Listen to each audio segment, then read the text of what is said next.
You're watching Big 12 women's basketball on ESPN. Salt Lake City, the site, where this evening there's even more red than usual inside the Huntsman Center. The Red Raiders of Texas Tech visit the Utah Utes. Great matchup that we have here tonight. Utah and Texas Tech, Saturday night in the Huntsman Center.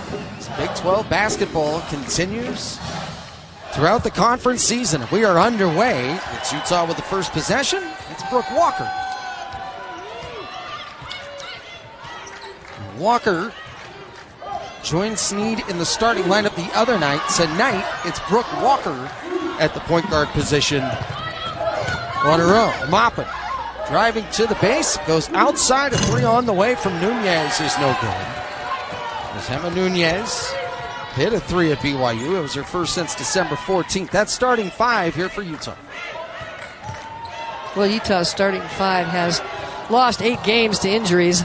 Texas Tech, 0 in 21 games. The exact starting five each and every game. Getting consistency, I'm sure that's one of the reasons they were so good for such a stretch. And such an experienced starting five as well when you look at the total minutes and the number of years for the players that have been on this roster. Texas Tech, a 19-0 start. They dropped their last 2. Sanogo with the first bucket of the game, with the Utes coming off of that win against the Houston Cougars. Maddie Wilkie, a good look three is short. As for Texas Tech, that loss in Provo was a tough one. The loss in back-to-back games, they've been difficult because they featured different problems. In one game, beaten badly on the boards, minus 26. In another game, both of them they've struggled defending the three, but also had a rash of turnovers in that game that took place in Provo. The turnaround is up and good from Danae Fritz.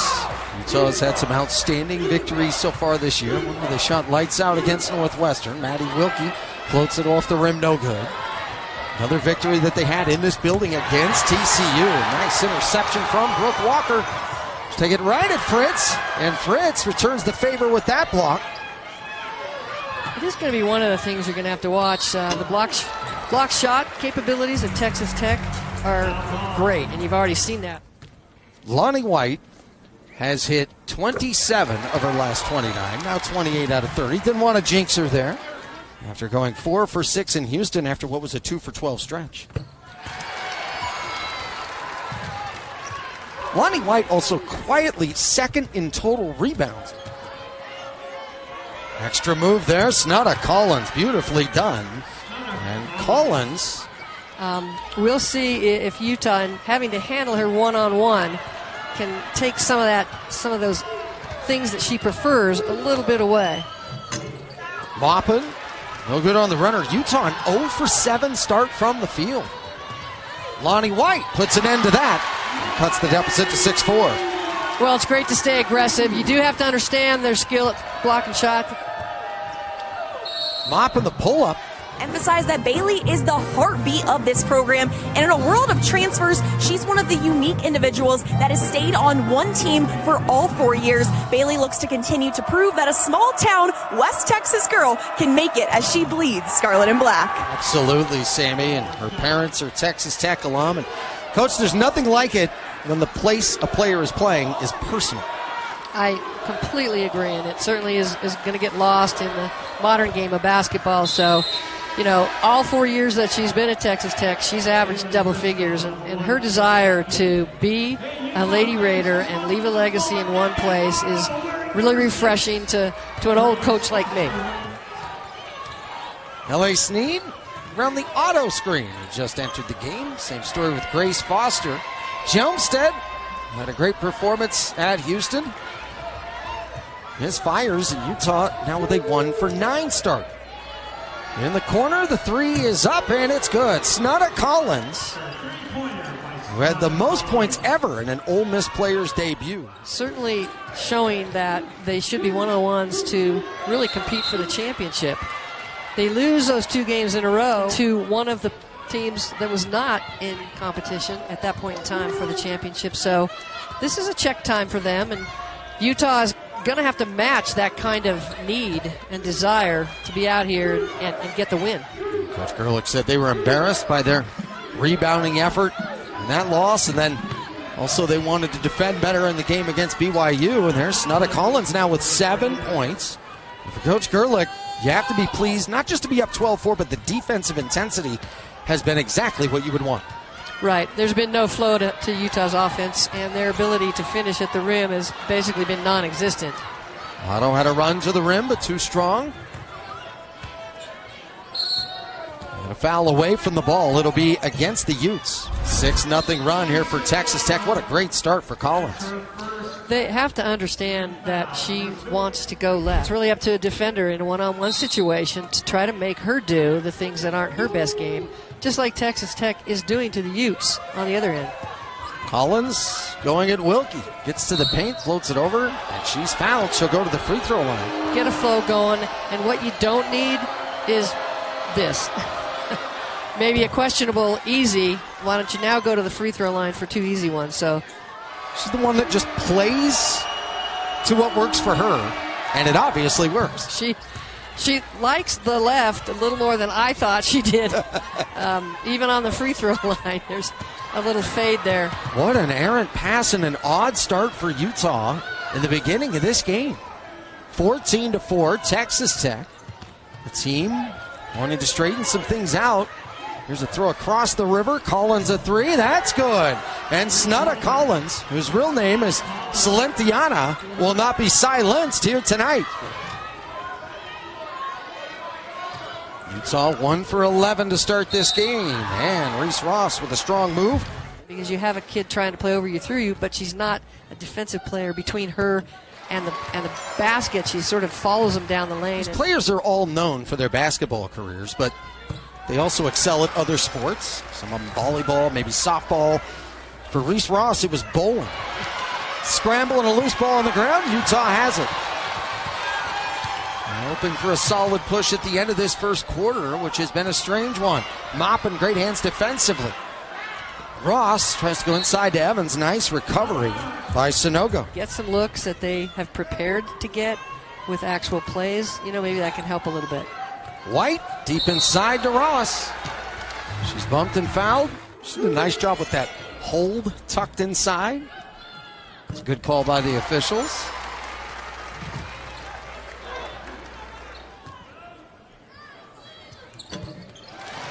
You know, more like 9 points, not a double-figure lead going into the second quarter. Collins back to work, but held up by Ross. Stops her going left that time, and she doesn't want to pivot back to the other direction to try to take that jumper, so good job defensively. Núñez whips inside. Nice feed, nice finish. There's Sonogo. Open below her, and that's where they get the uncontested layup. Evans, defended by Sonogo. A travel. Utah just one made field goal. Idea of, as soon as they start to get into this, to drop into a zone and not give them a single high pick opportunity to play. Playing for the final shot of the first quarter. Collins, who's had an outstanding first quarter, can't convert at the horn. It's even more special. She has an incredible tool set. She really does. You know, the athleticism to go with all of that, besides being very skilled, is, it's what you dream. You dream of that, having that kind of player on your team. Saw the shot of Gavin Peterson there, trying to respond into this second quarter. For more on Collins, here's Sammy Miller. Well, Coach Gerlich loves how Snudda Collins is constantly looking for ways to improve. After games, she goes right to the coaches, asking them for the grade sheets and wanting to know certain techniques that'll impact her game in all facets. That hunger for greatness is something special. For Utah offensively, it has been rough. Just 1 of 11 from the field. Deep catch, Reese Ross. The second made bucket is there, and it's 22-8. 22-10. It really is. So you've got a little bit of the sort of the mind game that plays, but you have a lot of time. So we'll see how they respond, because that's what you have to do, is you just have to keep responding. Here's the thing that's changed in modern basketball. It used to be hand was part of the ball. Now the arm is part of the ball. That's just kind of how I see it. That way you got to learn to play it. Maddie Wilkie to the rackets, 24-12. There's Malone with the paint catch against Kyra Evans. Got it on the rim but off. Malone is a really good complementary post player, to their starter, Sonogo, because she's powerful. She posts and hits you low. She just buries you under the basket, finding a way to finish among the shot blockers. Maupin on the back cut. And a beautiful find by Love. Texas Tech with an outstanding. It just feels like Utah's just not here tonight. Wilkie. Long on the three. Some bizarre-looking possessions. Those three kids, besides the one trying to save it and one other kid moving, the other three kids just didn't move a step and watched what may or may not happen. And that has put them a step behind in everything that's happened tonight. One of my favorite things about doing games with you is watching you watch the game. So I can see your facial language, your body language, your frustrations. Love with the left. It's 28-14. You still have the coach in you. That just doesn't leave. There's Wilkie on the jumper. No good. Coach, how quickly would you be using timeouts in moments like this where it feels like the mental energy might not be there, as Sammy has reported? Well, there isn't any reason to save them. A very familiar name for Utah athletics. Utah had Mickey Connie Barton, who we believed was the only player in the country that could match up with Swoops because Mickey was both bigger and an equal or better athlete than Swoops. Their final stat line was Connie Barton, 23 points, 11 boards, 3 assists, 3 steals, and Swoops had 10 points. She's averaging 28 at the time. Particular way that we wanted to attack them because Swoops had led the country in steals. They played a zone, and she played the backside of that zone, and the number of times that she came flying out of there for steals to layups was, I couldn't count. We were able to nullify that as well. So that's what I really remember is the two things we thought we could do to give our kids a chance to win, and they did everything else. Collins rainbows a three and hits. Snudda Collins now with 17 points.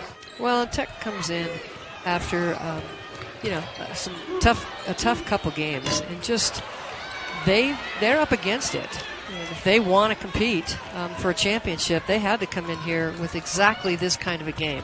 So the credit has to go to their preparation, their interest.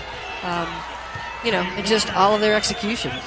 Snudda Collins will not slow down here tonight. And L.A. Snead in terms of how to use those two. And again, I'm not the one that knows all about their players and can set the tempo and do all the things that point guards do early. And Brooke Walker is a more versatile player and can sub anywhere from 1 to 3 based on what the situation of the game might be. Mismatch as well. And forced a shot that was not comfortable and was a miss. They need to follow it up with the score at this end of the basket. There's Evans. There you go. To end the first half the right way. It's 39-20. A half owned by Texas Tech. They've trailed throughout the course of the night. They've been down as big as 21 points, and they trail by 19 to start off this third quarter. Texas Tech with the first possession. Danae Fritz, right of the lane, gets the lead back to 21 points. Well, again, it's... And a takeaway. And one, Jalen Bristow. What a start to the second half now. Right. Nobody's there. Nobody helps. There's no one attacks. Nobody challenges her at the rim, and then they follow up with, Texas gives great pressure on the first inbound catch, and they turn it, and boom, 4 more points. Ross was looking for a cutting White. Instead, they go back outside. Snead with a screen from Evans. Gives it back to her, and a great defensive play by Sanogo.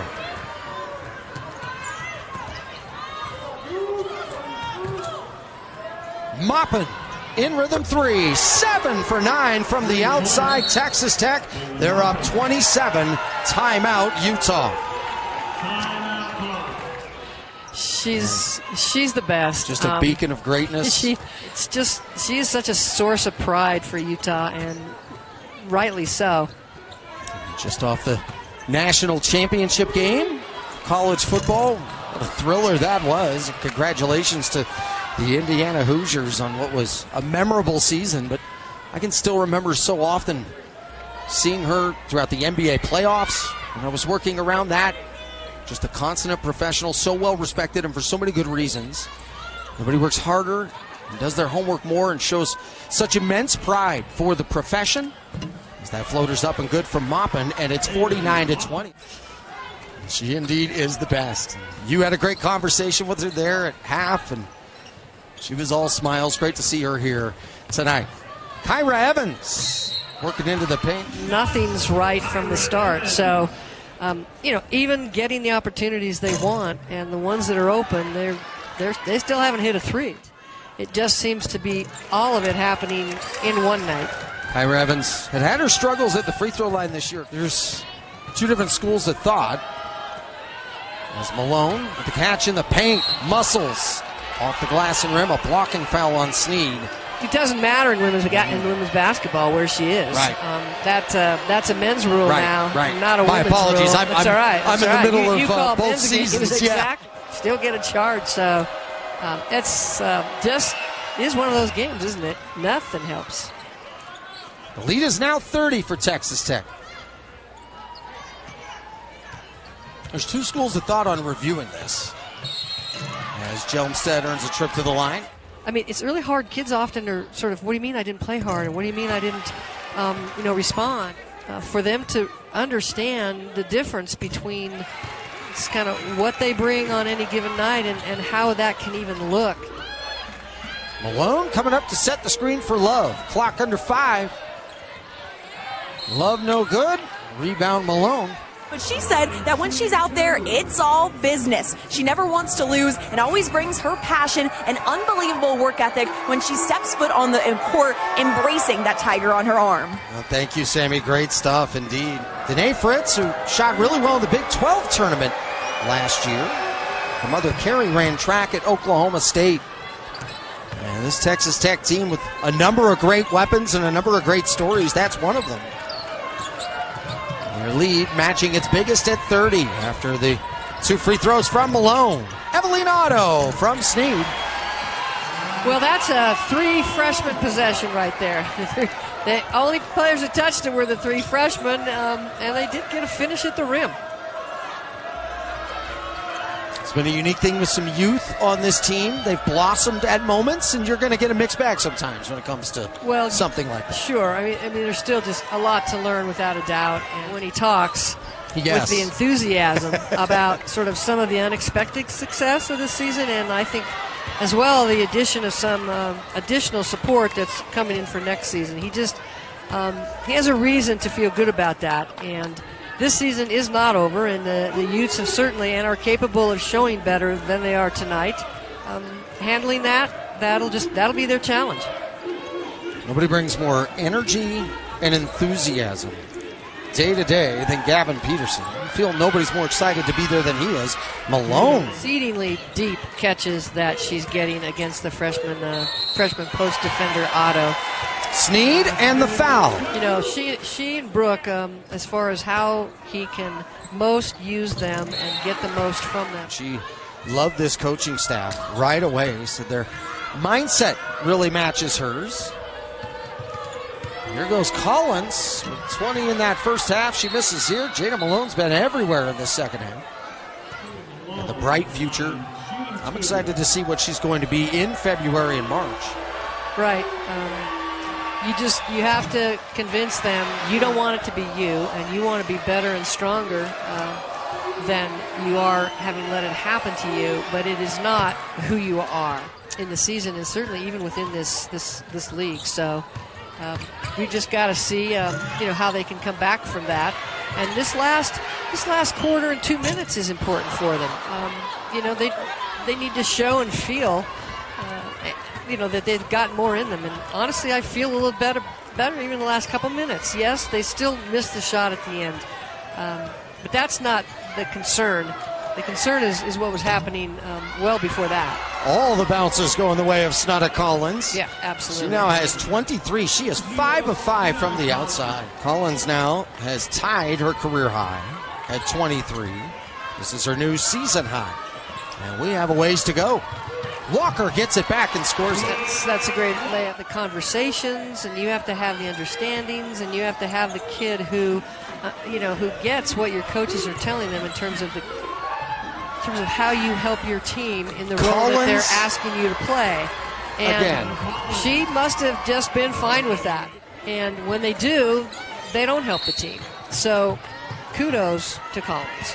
What a terrific performance. Just an outstanding shooting exhibition. And to your point, if you're going to be great, star players, those are nice. Star role players. For more on the mindset of the Red Raiders, let's go to Sammy Miller. Yes, Tony. Bailey Maupin emphasized that they have a 1-0 mindset. In every pregame meeting and in the huddles, they preach just going 1-0 on the night. You can only be what you are. Don't forget that. Adley Blacklock, the Lubbock kid in the game for the first time, misses on a three-point attempt. L.A. Sneed tries to go to White. Ross does save it in bounds. Otto gets it to go. You want me to be quiet? Okay, here comes the rules analyst. We go to Elaine Elliott. Coach Elliott, what do you have? No. It's just, isn't there enough pain being inflicted? Collins trying to put an exclamation point on the third. She misses here, and it's 63-32. All Texas Tech in the first, the second. It continues in the third. That fan looked just like the human version of the mascot. It was incredible. And one on the inside. For all of her scoring, she'll step in and take a charge. If she needs to shoot 3 times in the first half, she'll still help her team out to a big lead. Well, Utah has actually, they have 10 players on their roster that shoot better than 30%. And certainly they have some that are higher than that quite a bit. But when it rains, it snows or something. It's just a particular mindset based on the struggles they've had. And Utah got caught not only in that part of the storm, but the other half of it, which is just a really bad offensive night. Núñez from the Roman numeral. That's off, and it's out of bounds. Until then, trying to finish this one strong. Right, exactly. Play this thing hard. Play it well in the last 8 minutes. And yeah, the truth is you go get the next game. The Ute fans kind of have to, I think, appreciate a point guard who leads their team in offensive rebounds. Not only that, but as a point guard, leads in assists, leads in steals. And I think they can think back to last year's team. They need to watch Núñez and think, I get how good it is to have a point guard who does those things so well. She's just flies to the offensive glass. I mean, what point guard in the nation leads their team in offensive rebounding? Ross, a step on Maupin. Sonogo. The kind of contact that occurs, especially in the modern game, is not foul worthy. It is, a good part of the game. Good wall-up defense, a little contact when they go down the lane line, a little over you, through you contact. That's good stuff. It's up against Walker and around the Collins screen. And its pass is picked off by Lonnie White. Maupin tries to take it away from behind, and White throws it off of Collins. Just as good as when they were 14-0. They have the same players playing the game. Mm-hmm. They were in the top 10. And they hit this 2-5 stretch that is hard to explain, but it's not hard to understand when you just talk about competition and what can happen in the game of competition. It's just part of it. And coming back from that is the challenge for an Iowa State. And even as well as Texas Tech is playing tonight, it was not against just the top teams in this league. And then the other challenges they had in Provo with turnovers in the last 2 games, they didn't do a great job defending the 3. Now they've held Utah to 0 for 12 from deep. So as strange as it was to see them play the way they did against Kansas State, the depth, style, one direction that you at least want them to work. Team defense against the layup, if you have to cheat a little bit, you get her to take that short jumper that does not go in, and you foul her as she's taking that shot. 69-38 the score. Collins now with a game-high 28. Smooth take, L.A. Sneed. Good aggressive take so that she can come under control at times and not take on post kids and be able to play some in-out ball to the shooters that she knows are sitting out at the three-point line. Maupin smooth on the mid-range jumper here and there throughout the season. For Utah, They've beaten their opponents on the boards in 12 straight games. Tonight, it's +5 for Texas Tech. Evans around Malone. Stonewalling defense by Jada Malone. Núñez screaming on the left side of the lane, finishes that. And the barrage continues from Texas Tech as they have just been in command from the very beginning. Maddie Wilkie an open look, and Utah finally has a triple on the night. They're 1 for 13. First one, yep, and set up exactly like you want to by your point guard. She gets the ball into the paint, draws help, plays in out from there, and sets up the best shooter for the three. Unfortunately, the transition then on defense. Odd-looking offensive possessions. Well, you and I are spending, obviously, a long evening sort of talking about their performance, but that's not something that you want to see them. I mean, it can be condensed into a couple things, and those are the things that they're going to want to just, deal with. Tuesday night at 7 o'clock to get a chance to just get rid of the nasty feel.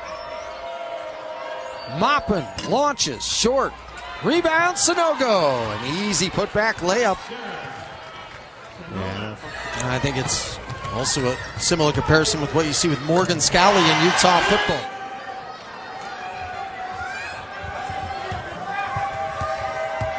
Texas Tech Red Raiders, big expectations. Hit the ground running to start this regular season. And the non-conference as well. Built out the best start in their program's history. Hit a few speed bumps recently, but picked up right where they were after that 19-game win streak to start. Back to business for Krista Gerlich and also the Texas Tech Red Raiders. They soundly beat Utah.